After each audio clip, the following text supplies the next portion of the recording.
নিজের শরীরকে প্রয়োজনের চেয়ে বেশি সাজিও না, কারণ সে তো মাটির সঙ্গেই মিশে যাবে। সাজাতে হলে চরিত্রকে সাজাও, কারণ মৃত্যুর পরেও মানুষ তোমাকে স্মরণ করবে। আমার এই ছোট্ট পরিবারে আপনাদের সবাইকে স্বাগতম। ভিডিওটি দেশ এবং দেশের বাহিরে যে যেখান থেকে দেখছেন সবাইকে আসসালামু আলাইকুম। আমি ডলিস লাইভ থেকে সবাইকে জানাই আন্তরিক শুভেচ্ছা ও ভালোবাসা। আশা করি সবাই ভালো আছেন। আলহামদুলিল্লাহ, আমার পরিবার নিয়ে আমি ভালো আছি।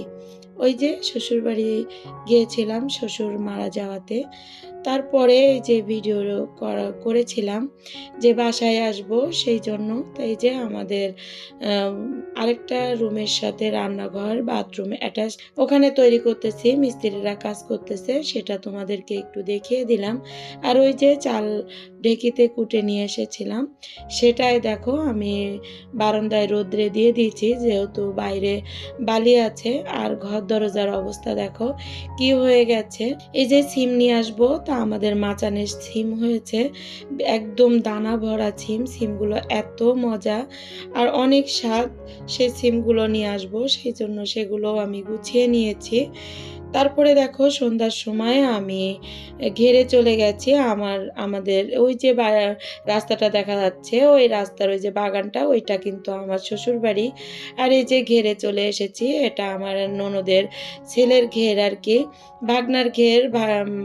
মানে ভাগনা বউ বলেছে, মামি আপনি যখন যাবেন তখন এই যে টমেটো নিয়ে যাবেন। তা আমি চলে এসেছি প্রায় মাগরিবের সময়। আমি যেহেতু সন্ধ্যার সময় তোমাদের ভাইয়ার সঙ্গে চলে যাব, এই যে টমেটো নিতে চলে এসেছি। আর এত পরিমাণে টমেটো হয়েছে, একদম পাকা টসটসে। যে টমেটোগুলো দেখেই আমার মনে হচ্ছে যে সবগুলো বস্তা ভরে নিয়ে আসি, কিন্তু আসলে এত নিয়ে আসা তো সম্ভব না। আর এই যে আমাদের পাশের বাড়ির যে ভাড়াটিয়া আছে, সে এই যে টমেটো তুলতে এসেছে। এ কিন্তু মানুষকে একদম ফ্রি দিয়ে দিচ্ছে, কারণ এ আর বিক্রি করার মতো, মানে কেনার মতো আর মানুষ নাই। এই জন্য সবাইকে ডেকে ডেকে দিয়ে দিচ্ছে, আর যার যা লাগতেছে সে কিন্তু উঠিয়ে নিয়ে যাচ্ছে। আমি যেহেতু চলে আসব সেই জন্য আমি কিন্তু ঘেরে চলে গেছি, যে দেখি পাকা পাকা কয়টা নিয়ে আসি সস তৈরি করার জন্য, আর সারা বছর রেখে দিব। যেহেতু এখানে কিন্তু বেশি সার ব্যবহার করা হয়নি, নিজেদের ঘেরেতে লাগানো হয়েছিল, এই জন্য কিন্তু দেখো কত সুন্দর পাকা পাকা ডাসা ডাসা টমেটো। আমার কিন্তু তুলতে ভালোই লাগতেছিল। এই টমেটোগুলো তুলে বেশ অনেক সময় কিন্তু মাগরিব হয়ে গেছে, তাও মনে হচ্ছিল একটু তুলি। আর আমার যে জায়ের দুই মেয়ে আমার সঙ্গে গেছিল, ওরা তো তুলতেই আছে, বলতেছে কাকি। আমি বললাম যে তোমরা আর তুলো না, কিন্তু তবু বলতেছে যে কাকি তুলে আপনি নিয়ে যাবেন, আমাদের সস তৈরি করে দিবেন। তো এই যে আমি কিন্তু তুলতেছি, আমার কাছে কিন্তু অনেক ভালো লাগতেছে। অনেক দিন পর আমি কিন্তু এই গাছের থেকে, মানে ফল বলেন সবজি বলেন যেটাই বলেন না কেন, আমি সেটা তুলতেছি। আমার কাছে অনেক ভালো লাগতেছে। আজকে এই ভিডিওতে এই পর্যন্ত। আমার সঙ্গে কে কে আছেন আমি জানি না, যারা আছেন তাদেরকে বলবো আমার ভিডিওটি আপনাদের কাছে যদি ভালো লেগে যায় প্লিজ লাইক দিতে ভুলবেন না। আর যদি এই ধরনের লাইফস্টাইল ব্লগ দেখতে চান, চাইলে চ্যানেলটিকে সাবস্ক্রাইব করে পাশে থাকা বেল আইকন অল অপশনটি সিলেক্ট করে রাখবেন।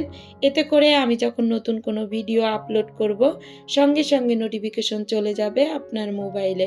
সুযোগ বুঝে আপনি সেটা দেখে নিতে পারবেন। আর যারা এই কাজ করে আমাকে প্রতিনিয়ত সাপোর্ট করে যাচ্ছেন, তাদেরকে অসংখ্য ধন্যবাদ। আর দেখো এই যে আমি কিন্তু তোমাদের সঙ্গে কথা বলতে বলতে আমি কিন্তু আমার বাসার দিকে রওনা দিয়েছি। প্রায় 10-12 দিন থেকে এসেছি আমি আমার শ্বশুর বাড়ি। আমার মেয়ে দুটো তো আগেই চলে এসেছিল, ওর বাবাকে একজন নিয়ে এসেছিল আর ওর মামা গেছিল।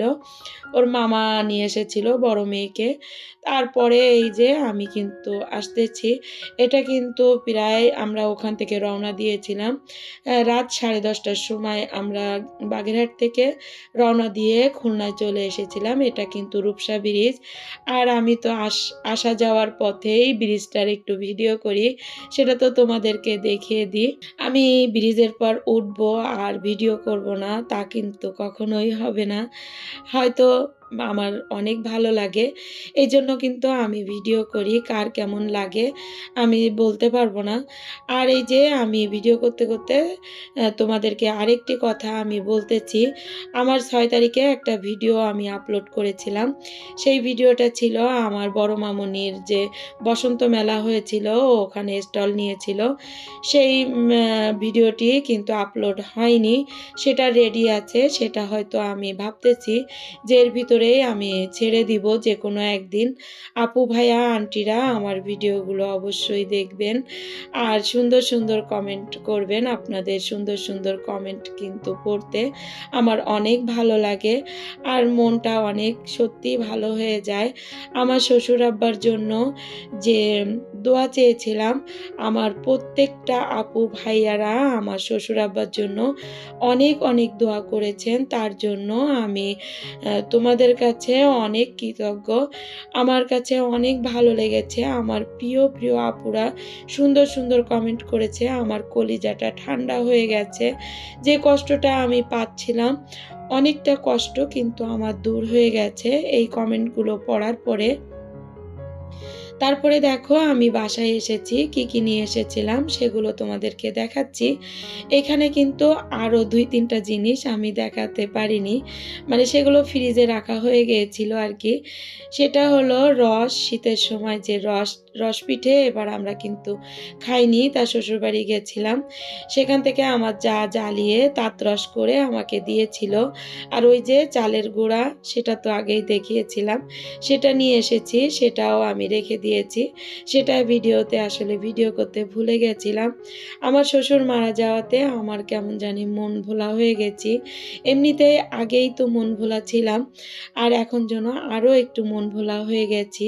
তো সবাই আমার জন্য দোয়া করবেন। আমি তো সবসময় নামাজ পড়তেছি আর আল্লাহকে বলতেছি যে, "আল্লাহ তুমি আমার ভালো রাখো, সুস্থ রাখো। আমি সুস্থভাবে যেন জীবনযাপন করতে পারি। না হলে তো আমার সংসার আসলে মানে রসাতলে চলে যাবে।" এই যে দেখো আমি কিন্তু ৩-৪ পদের টমেটোগুলো কেটে নিয়েছি। আর যেগুলো সস তৈরি করব সেগুলোও কিন্তু আমি আলাদা কেটে নিয়েছি। আর এই টমেটোগুলো আমি কিন্তু নরমাল ফ্রিজে রাখবো। আর এইগুলো আমি ডিপে রাখবো, কেটে রেখেছি। একটা ৪ ফাল্লি করেছি, আর একটা ৮ ফাল্লি করেছি। আরেকটা কুচি, কুচি করেছি। আর একটা ছোট, ছোট লম্বা, লম্বা ফালি দিয়ে রেখেছি।